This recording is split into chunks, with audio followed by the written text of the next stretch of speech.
Yeshua o Jesús. Dos figuras con diferentes nombres, diferentes historias y significados completamente distintos. Por un lado, Yeshua, que en el hebreo significa el Eterno salva. El judío de Galilea, un rabino profundamente enraizado en la Torá, cuya vida y enseñanzas reflejan la espiritualidad hebrea. Por otro, Jesús, que en la raíz hebrea significa miren el caballo o he aquí el caballo. Una figura reinterpretada en el contexto del Imperio Romano, envuelto en símbolos solares y adaptado a la política religiosa de Constantino. Pero, ¿cómo pasó el humilde maestro judío a convertirse en un salvador asociado con deidades solares y festividades romanas?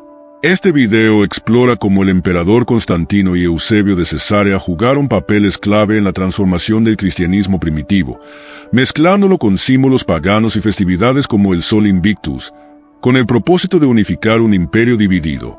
Descubriremos las raíces de esta metamorfosis, desde la celebración de 25 de diciembre hasta la influencia de cultos solares como Mitra. Aquí no se trata solo de religión, sino de conectar la historia, ciencia y la palabra, ya que la religión la separó, cuando en realidad son el complemento que nos lleva a profundizar en las enseñanzas que tiene la palabra. ¿Quién fue el verdadero Yeshua y cómo su mensaje fue moldeado por el imperio?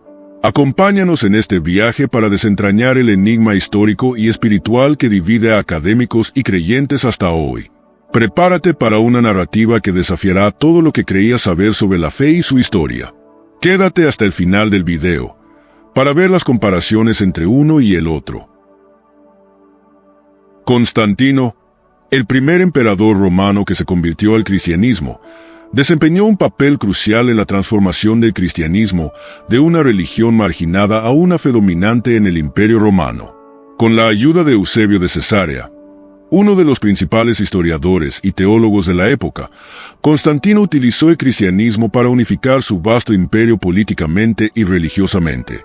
En el siglo IV, el Imperio Romano estaba fracturado tanto política como religiosamente. Constantino, tras una serie de victorias militares, adoptó el cristianismo como su religión personal, influenciado por su supuesta visión de una cruz antes de la batalla del puente Milvio en el 312 después de Cristo. Para consolidar su poder, Constantino promovió el cristianismo como una religión imperial mientras permitía elementos del paganismo para mantener el equilibrio político. Uno de los pasos más significativos fue el Edicto de Milán en el 313 después de Cristo, que otorgó libertad religiosa en el imperio y puso fin a las persecuciones contra los cristianos. Sin embargo, esta política no fue solo por fe personal. También fue una estrategia para utilizar una religión en expansión como herramienta de cohesión imperial. Contó con la contribución de Eusebio de Cesarea. Eusebio, obispo y erudito, fue una figura clave en la legitimación del cristianismo de Constantino. Fue enviado por Constantino a muchos pueblos a investigar las creencias, estilos de vida y fe que profesaban todos esos pueblos, para al final, convertir de todos los dioses a los que encontró, en uno solo. En sus escritos, como Historia eclesiástica y vida de Constantino, presentó al emperador como un instrumento divino elegido por Dios para propagar la fe cristiana. Este enfoque ayudó a conectar la autoridad política de Constantino con un propósito espiritual, reforzando su control sobre el imperio. Adaptaciones y sincretismo. El cristianismo de Constantino no era puramente bíblico. Incorporó elementos del culto al Sol Invictus, una deidad romana popular, y ajustó fechas clave como la celebración de nacimiento de Jesús al 25 de diciembre, alineándola con festividades paganas. Este sincretismo ayudó a convertir a los paganos al cristianismo al minimizar los cambios culturales. Además, Constantino organizó el primer concilio de Nicea en el 325 después de Cristo, que estableció dogmas clave, como la doctrina de la Trinidad, y condenó herejías como el arrianismo. Este concilio marcó el comienzo de un cristianismo más estructurado y oficializado, con la autoridad del Estado detrás de sus decisiones. La colaboración entre Constantino y Eusebio marcó el inicio de una era en la que la Iglesia y el Estado estaban profundamente entrelazados. Esto no solo transformó el cristianismo en una religión imperial, sino que también moldeó la política religiosa y cultural del Occidente durante siglos. Sin embargo, Este proceso también desvió en gran medida el cristianismo de sus raíces judías y apocalípticas originales hacia una fe más institucionalizada y vinculada al poder político. Veamos ahora qué encontró Eusebius de Cesarea en cada pueblo que visitó e investigó. En la cultura egipcia, Horus, dios egipcio, nacido de la Virgen Isis un 25 de diciembre. Una estrella anuncia su nacimiento para que 3 reyes le adoren. Fue maestro a los 12 años y bautizado. Tenía 12 discípulos y hacía milagros como caminar sobre las aguas. Traicionado por tifos, fue muerto y al tercer día resucitó. Actis de Pirigias, mitología griega. Nació de la Virgen Nana un 25 de diciembre. Su cuerpo fue comido como pan por sus adoradores. Era el Hijo y el Padre Divino. El Viernes Negro fue crucificado en un árbol y su sangre corrió a redimir la tierra. Descendió a los infiernos. Resucitó al tercer día. Krishna, de la India. Según la tradición hindú, nació en el año 3228 antes de la era común. Según la Bhagavata Purana, escritura sagrada hindú, nació sin unión sexual, por transmisión mental de la mente de Vasudeva en el útero de Devaki. Llegaba y realizaba milagros con sus discípulos, y después de su muerte resucitó. Dionisio de Grecia, 1800 antes de la era común. Nació de una virgen un 25 de diciembre. Era un maestro viajero. Realizaba milagros como transformar el agua en vino. Se le llamaba Rey de Reyes, único Hijo de Dios, Alfa y Omega. Luego de morir resucitó. Mitra de Persia. Nacido de una virgen un 25 de diciembre. Tenía 12 discípulos. Realizaba milagros. Luego de morir fue enterrado y después de 3 días resucitó. Se le llamaba la verdad, la luz y su día para adorarlo era el domingo. Jesús. Nacido de una virgen un 25 de diciembre. Tenía 12 discípulos. Realizaba milagros. Luego de morir fue enterrado y después de 3 días resucitó. Se le llamaba la verdad, la luz y la vida. ¿Pero qué nos han enseñado? Primero que nada, la secuencia en común de estos dioses es astrológica. La Virgen María es conocida como la constelación de Virgo, que traduce virgen en latín. Virgo también es referido como la casa del pan, lo cual traduce exactamente la palabra Belén en hebreo. La representación de Virgo es una virgen con una rama de trigo en la mano. Yeshua nació de la unión sexual de Miriam y Yosef.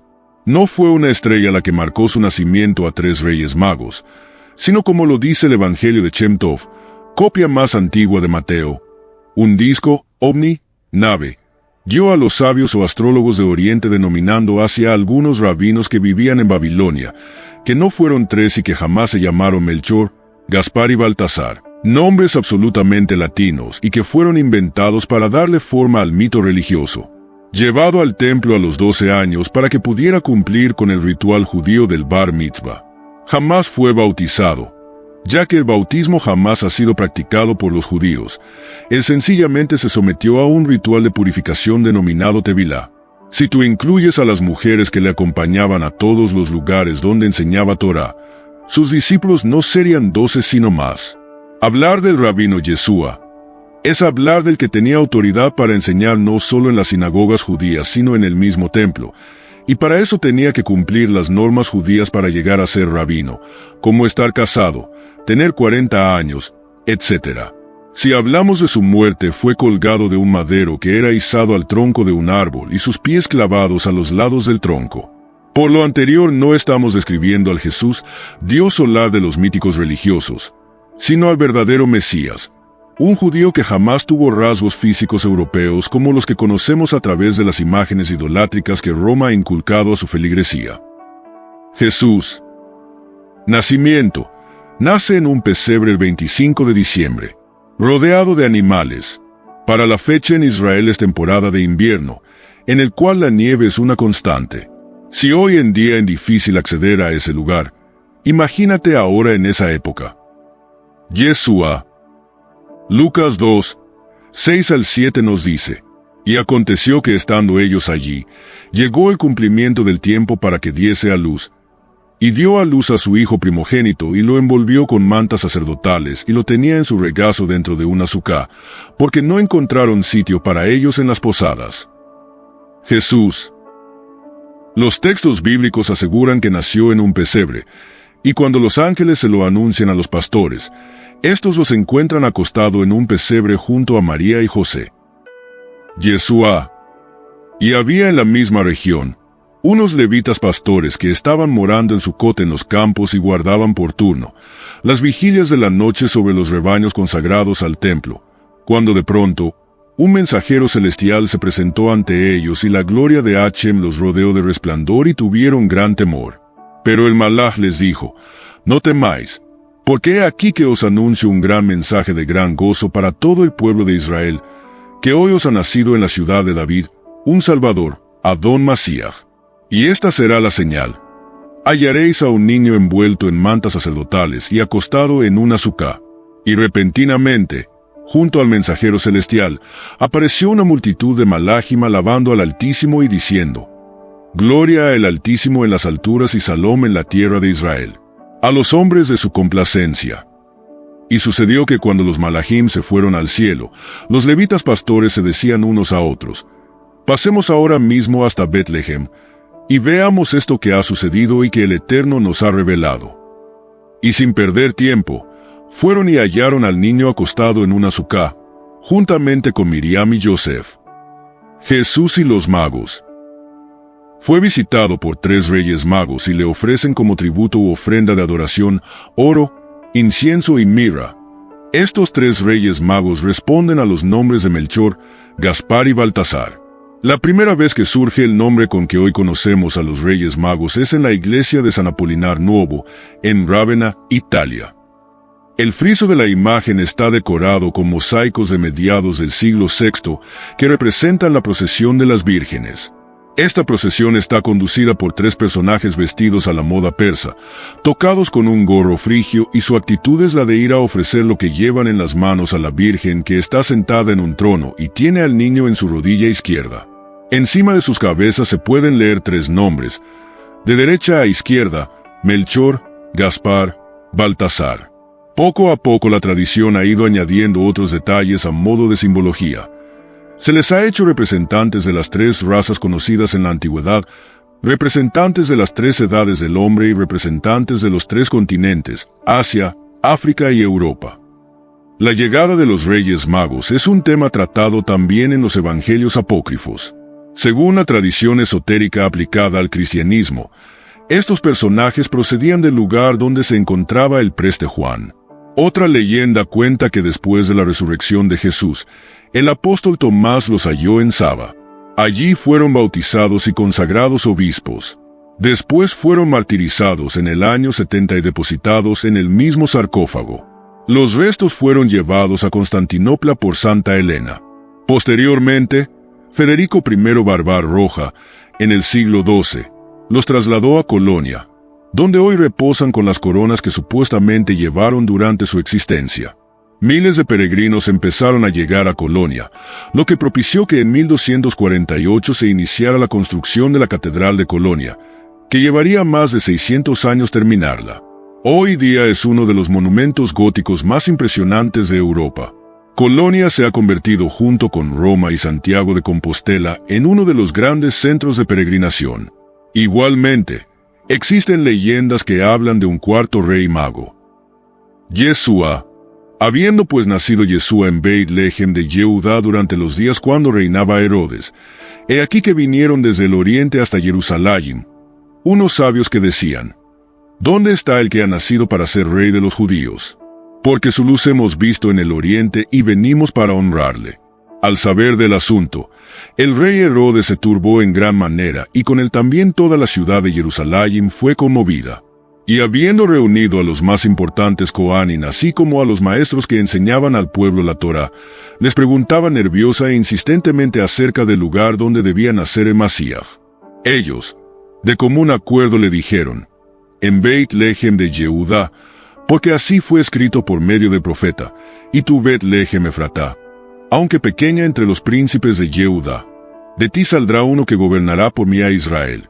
Herodes entonces, habiendo llamado secretamente a los sabios venidos del oriente, les hacía preguntas tratando de calcular, con mucho cuidado y astucia, el tiempo que hacía que habían visto la luz.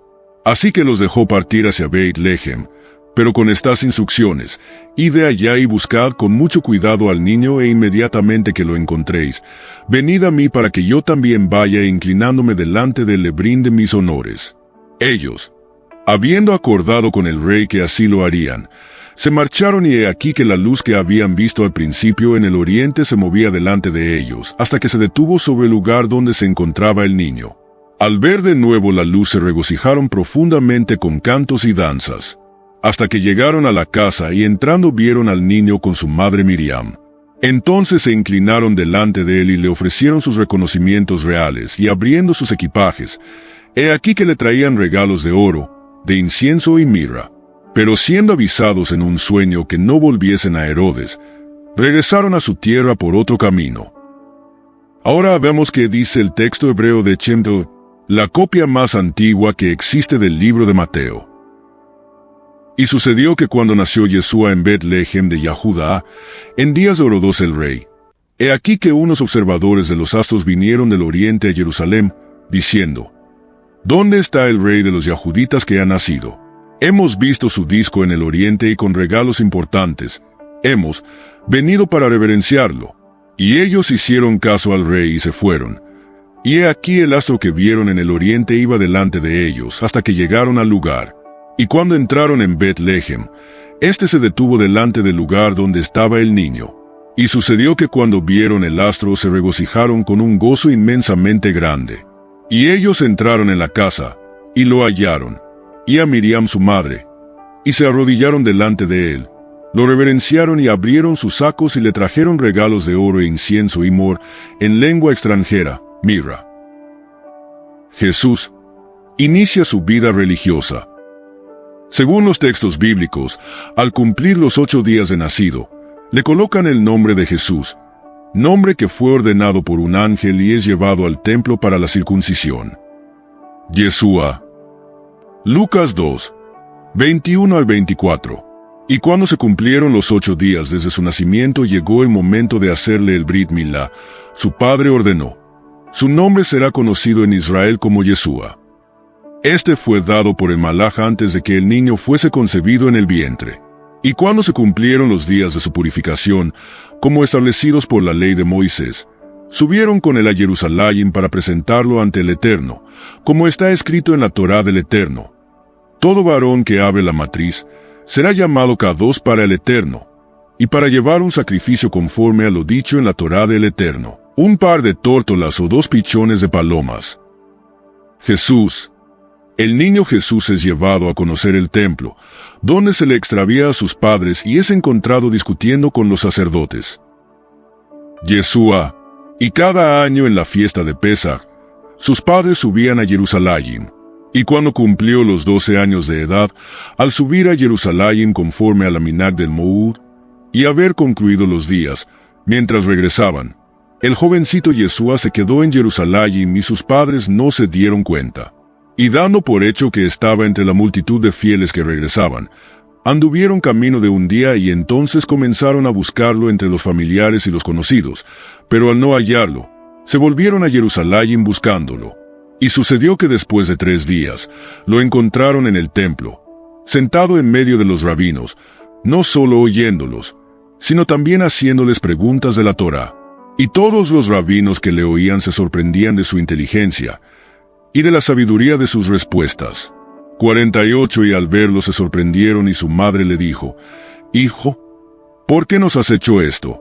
He aquí tu padre y yo te buscábamos con angustia en nuestras almas. Y les dijo: ¿por qué me buscabais? ¿No os dije que me era necesario dedicarme a las cosas de mi padre? Pero ellos no entendieron las palabras que les habló. Jesús bautizado. Según la tradición religiosa, es bautizado por Juan en el río Jordán, en obediencia para iniciar su ministerio que presuntamente duraría 3 años, y es allí donde se supone se da la aparición de la Trinidad. Yeshua y la Tevilá. Lucas 3, 19 al 20. Y aconteció que cuando todo el pueblo hacía tevilá, también Yeshua lo hizo.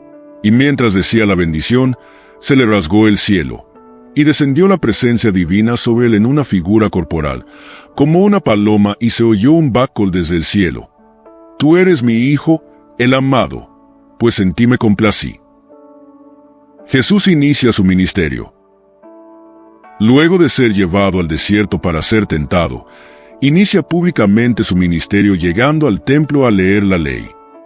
Yeshua había comenzado su ministerio público mucho antes de que se presentara este episodio, y había fundado sus propias sinagogas donde enseñaba Torah. Nunca asistió a una iglesia y jamás participó de una escuela dominical o de una Eucaristía. Siempre se distinguió por ser un judío reverente y cumplidor de la Torah. Lucas 4, 14 al 16. Pero Yeshua regresó a la Galil lleno de espíritu de Geburá, y las noticias acerca de él se extendían por toda la región. Y enseñaba en las sinagogas de ellos, e iba siendo aceptado y respetado por todos. Y fue a Nazaret, donde se había criado, y conforme a su costumbre, entró en la sinagoga en día de Sabbat y fue llamado a leer la Haftará. Lucas 4, 22 al 24. Y todos daban testimonio de él y se maravillaban de las palabras de gracia que salían de su boca. Pero otros decían, ¿no es este el hijo de Joseph? Y les dijo, sin duda me diréis este proverbio: médico, cúrate a ti mismo, y todas esas cosas que hemos oído en Cafarnaúm, hazlas también aquí en tu propia tierra. Y dijo, en verdad os digo que ningún profeta es recibido en su propia ciudad. Lucas 4, 31 al 35. Y descendió a Cafarnaúm, ciudad de la Galilea dedicada a los días de Sabbat, para enseñarles Torah. Y se admiraban de su doctrina, porque su palabra salía de sus labios con autoridad. Y en la sinagoga estaba un hombre que tenía la mente tomada por un demonio inmundo, y vociferó con voz terrible: ¿Qué tenemos de común tú y nosotros, Yahoshua de Nazaret? ¿Has venido para destruirnos? Sé quién eres, el escogido de Dios. Y Yeshua le ordenó, diciendo en alta voz: cállate de una vez y sal de él. Y arrojándolo en medio, el Shet tuvo que irse sin hacerle daño. Jesús, la última cena. Jesús organiza la última cena, práctica que hoy se denomina la Santa Cena, en donde se dice que se come pan y vino, símbolos del cuerpo y de la sangre de Cristo, una especie de sacrificio pagano. Yeshua, Pesaj. Mateo 26, 17 al 20. El primer día, previo al comienzo de los panes sin levadura, los talmidim se acercaron a Yeshua, diciendo: ¿dónde quieres que te preparemos para comer Pesaj? Y él dijo: id a la ciudad, a cierto judío, y decidle: el rabino dice, mi tiempo está cercano, en tu casa santifico Pesaj con mis talmidim. Y los talmidim hicieron como Yeshua les ordenó y prepararon Pesaj. Y al ponerse el sol, estaba reclinado a la mesa con los 12. Jesús y la doctrina del bautismo. Jesús dio orden expresa a sus discípulos para que bautizaran en el nombre del Padre, del Hijo y del Espíritu Santo, orden que hasta hoy se cumple en sus iglesias. Yeshua y la Tevilá. Curiosamente, la orden de bautizar en el nombre del Padre, del Hijo y del Espíritu Santo no la cumplieron ninguno de los apóstoles a los que supuestamente le fue encomendada la gran comisión, para lo cual se debería revisar el libro de Hechos de los Apóstoles, en el cual se narra la vida y obra de algunos de los discípulos. Hechos 2, 38, 8:16, 10:48, 19:5. Lo sorprendente de todo es que este pasaje de la Gran Comisión no aparece en los textos o manuscritos más antiguos.